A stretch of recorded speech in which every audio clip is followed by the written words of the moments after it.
A quote that I heard recently was something said by James Thurber. Every person should strive to learn before they die what they are running from and to and why. I found this to be profound. Obviously, obviously, it's the right number of words and the right number of syllables, and maybe even has a rhyme in thinking about the things that stress us. There is an opportunity for growth. As I've been reading Viktor Frankl's book, as I've been trying to understand more about not just his suffering in kind of the abject sense,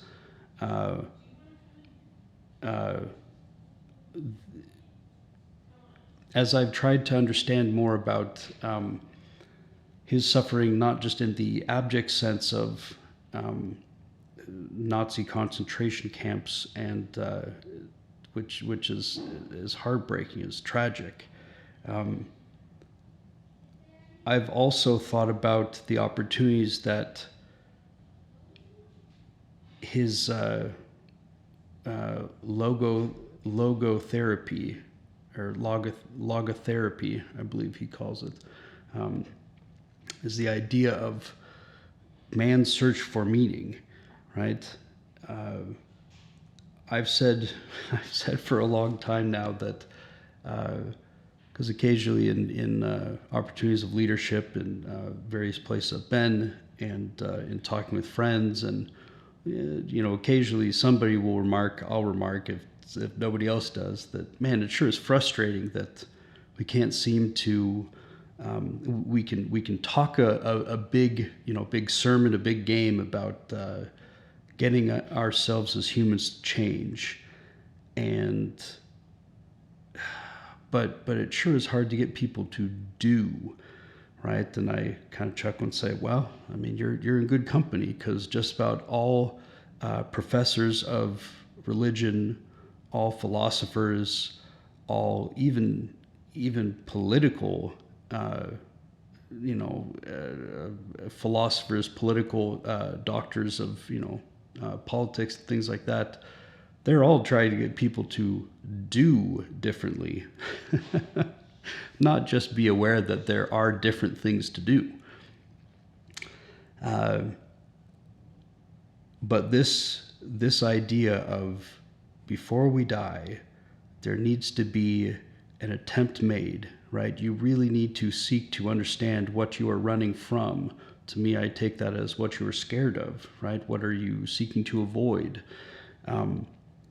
And what you're running to, the passions, the desires, your mission in life, right? Your meaning. It could be everything from, are you simply somebody who is seeking after the things that feel good, right? Whether that be something in the category of the sex, drugs, and rock and roll world, or that could even be the more curious and perhaps psychological reasons underpinning some of those things and more, right? Perfectionism and wanting to live up to the standards of the people around you, but perhaps deep down underneath, you're scared that they might not be your standards.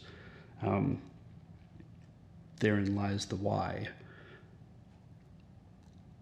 I have found it incredibly meaningful to try and think of the why. Simon Sinek's book of Start With Why, that because of my own capricious nature and a healthy dose of ADHD, I have a hard time sitting down and reading books that aren't very narrative driven. So books that deal with self-help, even books of scripture and things like that, I find it much easier to get through speedily and consume and retain in my head when those books are when they're heavily narrative driven. And what I guess makes me smile about that is I recently saw an interview with Simon Sinek where he said, "Oh yeah, I struggle to read books. Reading is something that it took me a long time to be honest with myself and others, but reading is just not something." I was like, "Oh my goodness." Now I feel better about having not just sat down and read your book cover to cover. But I have also discovered, or perhaps rediscovered, the joys of something like Audible, right? Something of like, if someone else will read a book to me while I do something else. I have blisters on my fingers, which I don't know, we won't have a close up on. Blisters on my fingers because I thought it'd be a fun idea to leave a thank you gift for the friend who has let me borrow this room. I went out into the wilderness outside of his place and gathered up some yucca fronds. I'm not even sure what they'd be called, but the long spiny leaf parts, and I scraped the chlorophyll out of there, and then I gathered the fibers and then wove them into, right, or like twisted them into a small little bit of cordage. So that took me a long time, and I have blisters on my fingers, but I was able to listen to Viktor Frankl's book by this. So anyhow,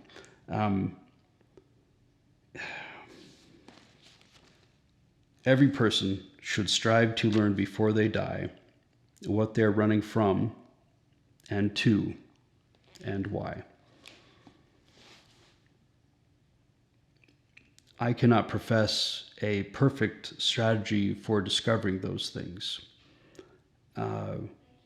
Indeed, in Viktor Frankl's book, he talks about how trying to give a generic and universal prescription as to someone's meaning in life is the wrong way to go about it.